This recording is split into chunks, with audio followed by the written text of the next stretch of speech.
আসসালামু আলাইকুম। প্রিয় দর্শক, অন্য মঞ্চের আলাপচারিতায় আপনাদের সকলকে আমন্ত্রণ জানাচ্ছি। আদাব এবং নমস্কার। সরকারের প্রধান আইন কর্মকর্তা অ্যাটর্নি জেনারেলের অফিসে দুপুরে কি ঘটেছিল? গতকাল বিকেলে কক্সবাজার গিয়েছেন বাংলাদেশের মার্কিন রাষ্ট্রদূত ব্রেন্ট ক্রিস্টেনসন। আজ সকালে তার টেকনাফ যাবার কথা ছিল। তিনি কি শেষ পর্যন্ত যেতে পেরেছিলেন?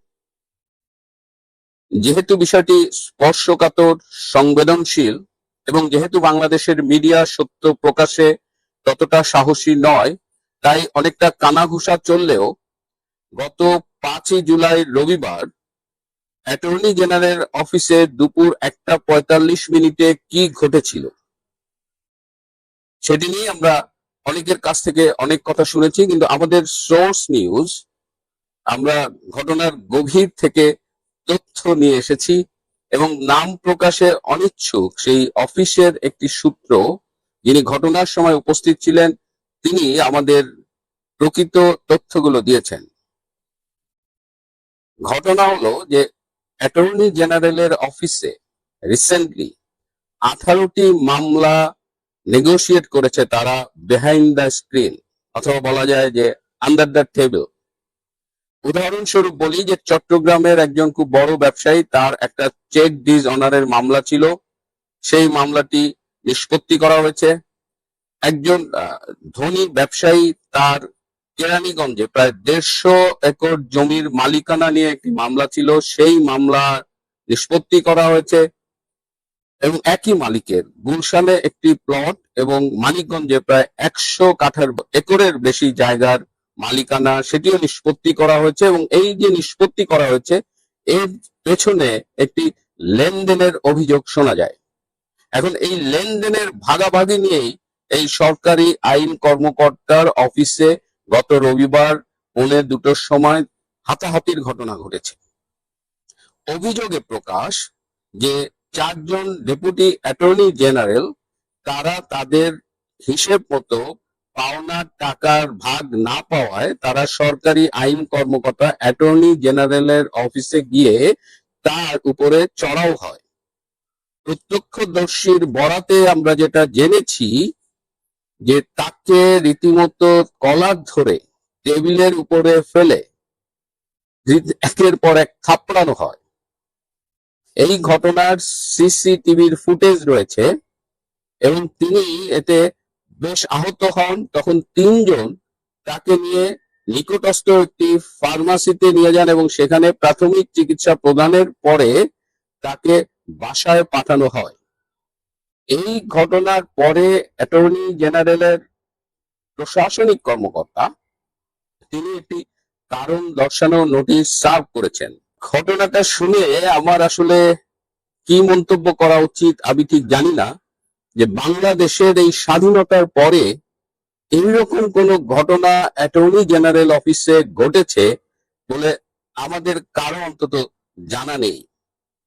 বর্তমান তারেক রহমানের সরকারে যাকে যে পজিশনে দেওয়া হচ্ছে, তাদের একটা বড় অংশ সেই ক্ষমতার এমন অপব্যবহার করছে এবং এমন লুটপাট শুরু করছে, এবং এই আইন কর্মকর্তার বিরুদ্ধে অনেকেই কিন্তু অভিযোগ করছেন। এমনকি এই সুপ্রিম কোর্টের বিএনপি পন্থী অনেক আইনজীবী নেতাও এই প্রধান আইন কর্মকর্তার বিরুদ্ধে নানা রকমের অভিযোগ করছেন। এই যে একটা পবিত্র দায়িত্ব তিনি পেয়েছেন, সেই দায়িত্বের অ্যাবিউজ করা এবং সেই পদকে অ্যাবিউজ করে ইচ্ছে মতো টাকা লুটপাট করার যে অভিযোগ, তার একটা টিপ অব দ্য আইসবার্গ হলো এই ঘটনাটা।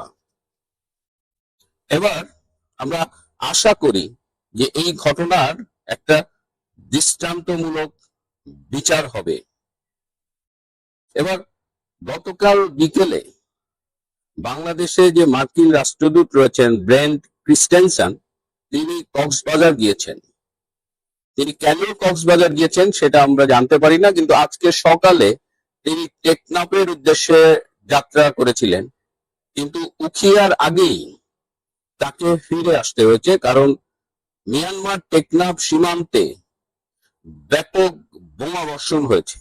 গত 7 দিনে অন্তত 14টি সিভিয়ার বোম্বিং এর ঘটনা ঘটেছে এবং এই ঘটনাগুলো ঘটিয়েছে মিয়ানমারের জান্তা সরকারের বাহিনী এবং তাদের এই লড়াইটি চলছে মূলত আরাকান আর্মির সাথে। তো এই বিকট শব্দ, বোম্বিং, এসব কারণে আমাদের মিস্টার ব্রেন তিনি আর টেকনাফে যাননি, বরং তিনি উখিয়ার আগে থেকেই নিজের জায়গায় ফিরে এসেছেন। এবং কি ঘটনা ঘটেছে, তার কি উদ্দেশ্যে টেকনাফ যাওয়ার কথা ছিল, এটাও আমরা জানতে পারিনি। কিন্তু বাংলাদেশে যে নতুন করে খুনি পিপলস ফোর্স বা কেপিএফ, যারা আরাকান আর্মির বিরুদ্ধে লড়াই করছে, হ্যাঁ, তারাও সেখানে খুব সক্রিয় এবং শোনা যাচ্ছে যে আরাকান আর্মির দখলকৃত বেশ কিছু এলাকা মিয়ানমারের জান্তা সরকার আবার পুনর্দখল করেছে। এমতো অবস্থায় আরাকান আর্মিকে দিয়ে একটি ছোট্ট ভূখণ্ড হলেও একটা স্বাধীনতা ঘোষণা করবার একটি উদ্যোগ নেওয়া হয়েছে। এখন আরাকান আর্মির সাথে এই লড়াইটি তীব্র হয়েছে এবং তারা আগামীতে কতখানি সফল হবে, মাঝখানে তারা বেশ সফল হয়েছিল, প্রায় রাখাইন স্টেটটা প্রায় পুরোটাই দখল করে ফেলেছিল, কিন্তু এখন পাল্টা আঘাতে তারা ক্রমশ পিছু হাঁটছে। মার্কিন ডিপস্টেট জানে শেখ হাসিনা চলে আসবেন, ওরা খুব ভালো করে জানে, এবং শেখ হাসিনা চলে আসলে সবকিছুই তাদের নিয়ন্ত্রণের বাইরে চলে যাবে, সেটাও তারা জানে। কাজেই এখন শেখ হাসিনা বাংলাদেশে চলে আসার অনেক আগেই ডিপস্টেট বাংলাদেশে একটি পট পরিবর্তন ঘটিয়ে এখানে একজন মোহাম্মদ মুর্সিকে ক্ষমতায় বসিয়ে দিবে। তা না হলে আপনি যেটা বললেন যে বাণিজ্য চুক্তি এটা সেটা ডিপস্টেট তো করেছে, এটা সত্যি, আমিও স্বীকার করছি, কিন্তু শেখ হাসিনার যে ঘোষণা উনি ফিরবেন, এটা বাংলাদেশে যারা হাতে মস্করা করছে বা আমরা সন্দেহ করছি উনি আসবেন কি আসবেন না, ডিপস্টেট ভালো করে জানে যে শেখ হাসিনা আসবেন কিনা। কারণ শেখ হাসিনা যেখানে বসে আছেন সেখানে যে ডোনাল্ড ট্রাম্পের বন্ধু বা ব্যবসায়িক পার্টনার আছেন সার্জিও গোর, ওনার সঙ্গে তো আওয়ামী লীগের একটা যোগাযোগ স্থাপিত হয়ে গেছে। ডিপস্টেটের লোক মানে ইউনুসের লোক, আর বিএনপির কেউ না, বিএনপির ঘরে ওরা অনুপ্রবেশকারী। কিন্তু বিএনপি এখন বুঝে গেছে যে এদের থেকে বের হতে হলে ওদেরকে জঙ্গি দমন করতে হবে। আমি নিশ্চিত করে বলছি যে বিএনপির এই জঙ্গি দমন তৎপরতা চলবে, বাংলাদেশের আইন প্রয়োগকারী সংস্থারা যথেষ্ট তৎপর, এবং এক পর্যায়ে অস্ত্র উদ্ধারও শুরু হবে। হলেই এই লোকগুলা রাস্তায় নেমে আসবে নাশকতা চালানোর জন্য। যেভাবে মোহাম্মদ মুরসিকে ক্ষমতাচ্যুত করা হয়েছিল, করে একজন আব্দুল ফাতাহ সিদ্দিকীকে ক্ষমতায় বসানো হয়েছে, আমি শঙ্কিত যে বাংলাদেশে ঠিক এই ঘটনাটা ঘটতে যাচ্ছে।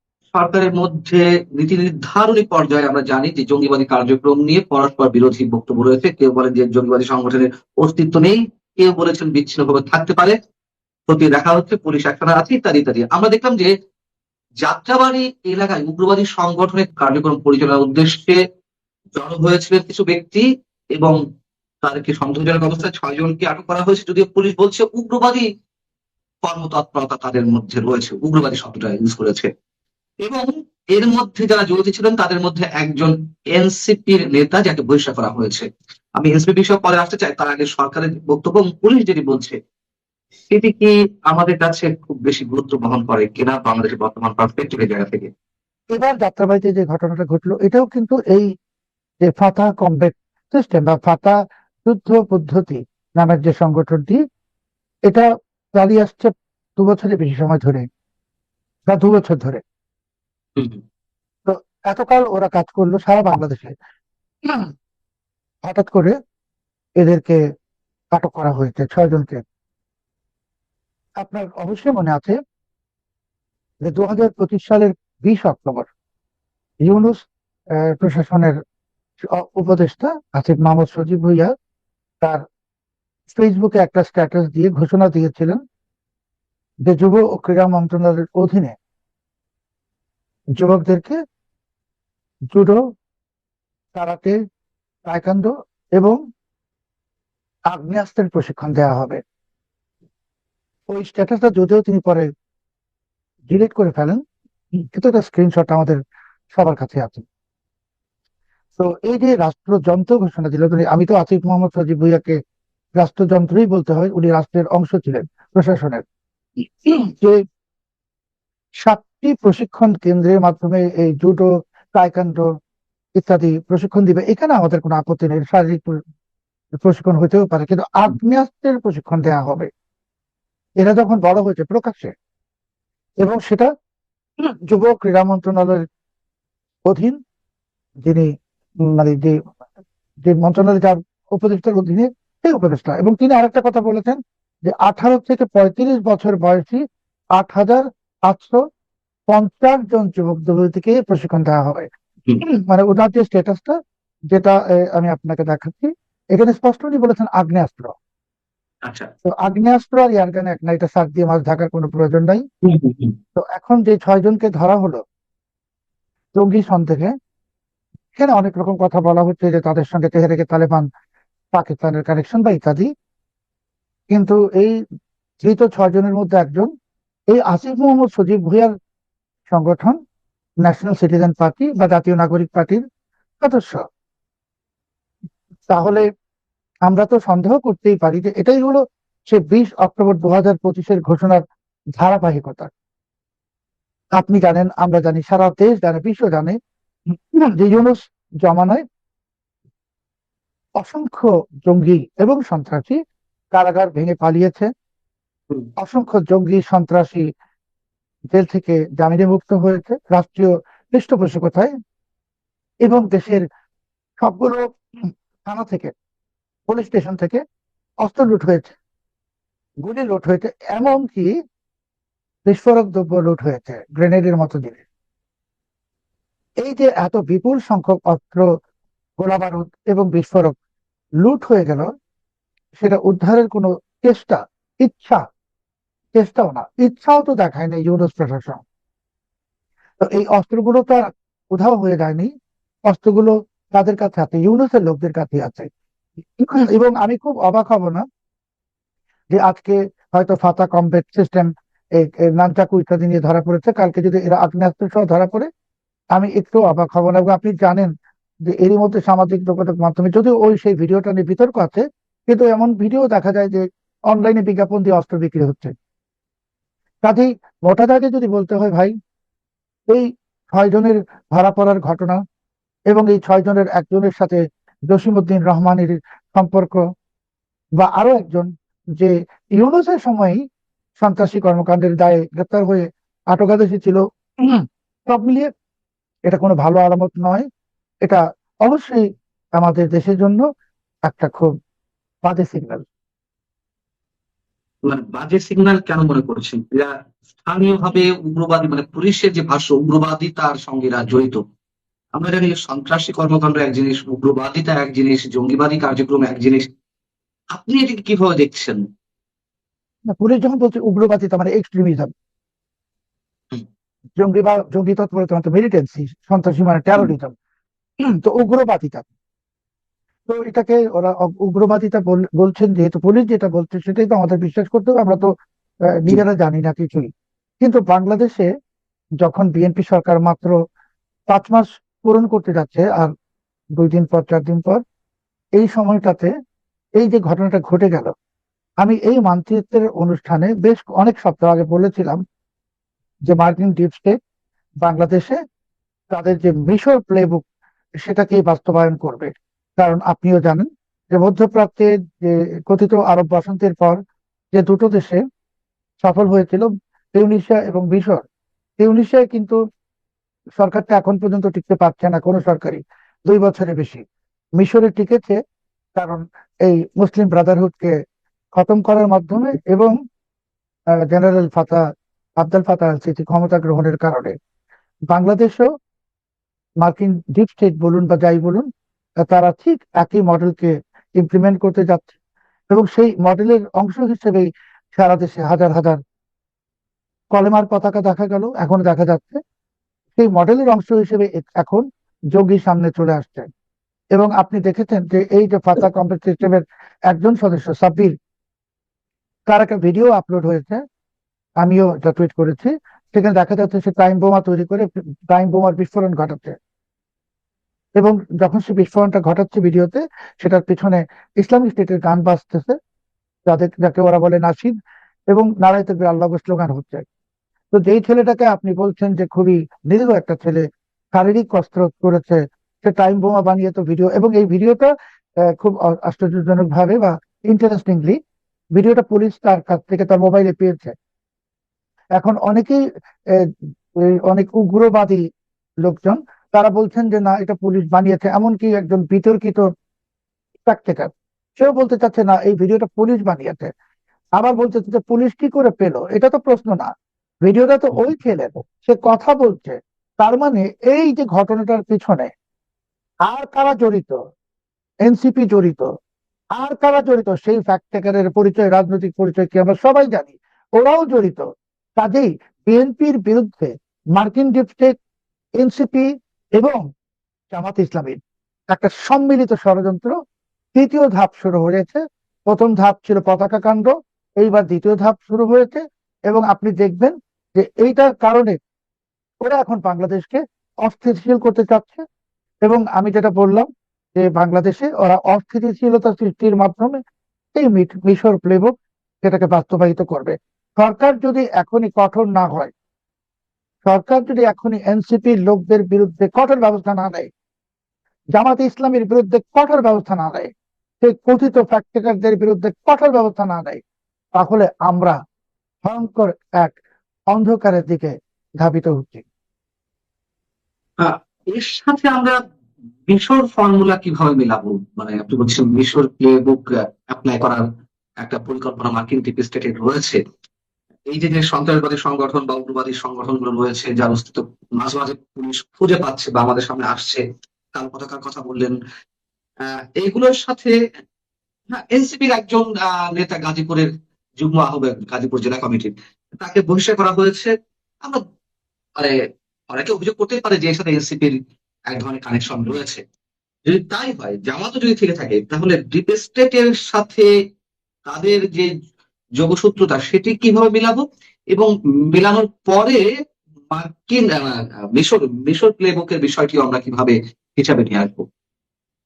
দেখুন, আসিফ মাহমুদ সজীব ভুঁইয়া যে 20 অক্টোবর 2025 বলেছেন, যেটা আমি বললাম এই সমস্ত গ্রুপ গঠনের জন্য, তার আগে কিন্তু উনি গণমাধ্যমে বিবৃতি দিয়ে বলেছেন যে যদি তাদের আন্দোলনটা সফল না হতো, তাদের সশস্ত্র বিপ্লবের প্রস্তুতি ছিল, সশস্ত্র সংগ্রামের বা আন্দোলনের। সশস্ত্র মানে তাদের কাছে অস্ত্রশস্ত্র আছে, তাদের কাছে গোলা বারুদ আছে, এটা বোঝার জন্য তার কোনো বিশেষজ্ঞ হওয়ার প্রয়োজন নাই। আসিফ মাহমুদ সজীব ভুঁইয়া তো ঘোষণাই দিয়েছে যে তাদের কাছে অস্ত্রশস্ত্র আছে। আমি তো মনে করতে পারি তাদের কাছে বোমাও আছে, টাইম বোমাও আছে, সবই আছে। তো এরা এখন মাঠে নেমে গেছে। আপনি যে 6 জনের মধ্যে একজন এনসিপি, আর বাকি 5 জনের মধ্যে আরো এনসিপি আছে কিনা আমরা তো জানি না। হয়তো একজন এনসিপির একটু বড় বা মাঝারি সারি নেতা বলে সেই নামটা সামনে এসছে। আর এই সমস্ত এনসিপির বহিষ্কার আপনি জানেন, এনসিপি সকালে বহিষ্কার করে, বিকালে বহিষ্কার আদেশ প্রত্যাহার করে। আসলে তো গ্রেপ্তার করা উচিত আসিফ মাহমুদ সজীব ভুঁইয়াকে। সে হলো নাটের গুরু, তাকে ধরলে আরো অনেক পিছনের লোক বের হবে। আর আপনি যেটা জানতে চাইলেন মিশর প্লেবুক কেন বাস্তবায়িত হবে বাংলাদেশে, কারণ এই যে আসিফ মাহমুদ সজীব ভুইয়ারা, ওরা কারা? ওরা তো মার্কিন ডিপস্টেটের প্রেরণক, এজেন্ট। তাদের একটা এজেন্ডা ছিল বাংলাদেশকে মার্কিন ডিপস্টেটের করদ রাজ্যে পরিণত করা, যার আলামত আমরা তো দেখেছি। এখন যে কোনো কারণে একটি নির্বাচিত সরকার ক্ষমতায় আসার পর বিএনপি কিন্তু অনেক কূট পরিকল্পনা ইউরোপের থেকে পিছনে চলে আসছে, আস্তে আস্তে আরো আসবে। খলিলুর রহমান সাহেব যতই এই ব্রেন্ট ক্রিস্টেনসেনের সামনে হাত বন্ধ করে এবং আরেকজন জামাতের নেতাকে নিয়ে খুব বিগত একদম কি বলে এটাকে, খুব আহ, বিনীত পদ্ধতিতে, মানে একদম বিনয় ভঙ্গিতে। বিগলিত বিগলিত ভাবে উনি ওনার প্রভুর সামনে দাসের মতো মাথা নোয়াচ্ছেন। কিন্তু পরিস্থিতি খলিল রহমানের হাতের বাইরেও চলে যাবে, কারণ বিএনপিকে ক্ষমতায় টিকতে হবে। ক্ষমতায় টিকতে হলে বিএনপি একসময় খলিলুর রহমানকে ডিসপোজ অফ করে দিবে। মার্কিন ডিপস্টেটই তাকে টয়লেট পেপারের মতো ডাস্টবিনে ছুড়ে ফেলবে, এটা এটা সবাই জানে, এটাই করে মার্কিন ডিপস্টেট। এখন তারা বুঝে গেছে যে বাংলাদেশে যদি এই বিএনপি সরকারকে ক্ষমতায় রাখা হয়, তাহলে মার্কিন ডিপস্টেটের ষড়যন্ত্র বাস্তবায়িত হবে না।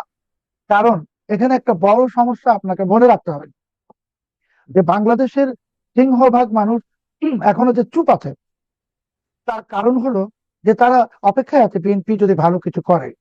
কিন্তু বিএনপির কিন্তু একটা বড় ঝুঁকি আছে, জাহিদুর রহমান সাহেব বা অন্যরা যাই বলুক, আওয়ামী লীগ নাই, আওয়ামী লীগ মৃত, আওয়ামী লীগ শেষ হয়ে গেছে, দাফন হয়ে গেছে বলতেছে, আওয়ামী লীগ তো বাংলাদেশে আছে 4-5-6 কোটি লোক। এরা সাধারণ মানুষের সাথে মিশে যাবে যদি এই গভর্নমেন্ট ফেল করে। ফেল করলে তখন ওরা রাস্তায় নেমে আসবে। আপনি দেখেন কতটা নির্লজ্জ ডেপুটেটের লোকেরা, যে আপনি $24 বেশি দাম দিয়ে জিএমও কম কিনছেন, আর তারা বলছে যে এটা কেনা খুব প্রয়োজন ছিল, এটা খুব ভালো। কত বড় দেশদ্রোহিতামূলক কথাবার্তা, রাষ্ট্রদ্রোহিতামূলক কথাবার্তা। তো এই যে কথাবার্তাগুলো কারা বলছে, এরা ইউনূসের লোক।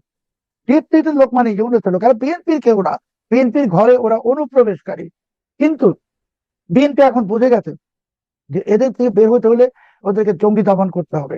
আমি নিশ্চিত করে বলছি যে বিএনপির এই জঙ্গি দমন তৎপরতা চলবে। বাংলাদেশের আইন প্রয়োগকারী সংস্থারা যথেষ্ট তৎপর, এবং এক পর্যায়ে অস্ত্র উদ্ধার শুরু হবে। হলেই এই লোকগুলা রাস্তায় নেমে আসবে নাশকতা চালানোর জন্য। যেভাবে মোহাম্মদ মুরসিকে ক্ষমতাচ্যুত করা হয়েছিল, করে একজন আব্দুল ফাতাহ সিদ্দিকীকে ক্ষমতায় বসানো হয়েছে, আমি শঙ্কিত যে বাংলাদেশে ঠিক এই ঘটনাটা ঘটতে যাচ্ছে। কারণ বিএনপি ভুল একটা করে ফেলেছে। সেই ভুলটা হলো তারা যে সরকার গঠন করেছে ব্যাপক ম্যান্ডেট পাওয়ার পর, জনসমর্থন পাওয়ার পর, সেখানে যে খলিল না থাকতো, ডিপ স্টেটের লোকেরা না থাকতো, আজকে বিএনপির অবস্থান অনেক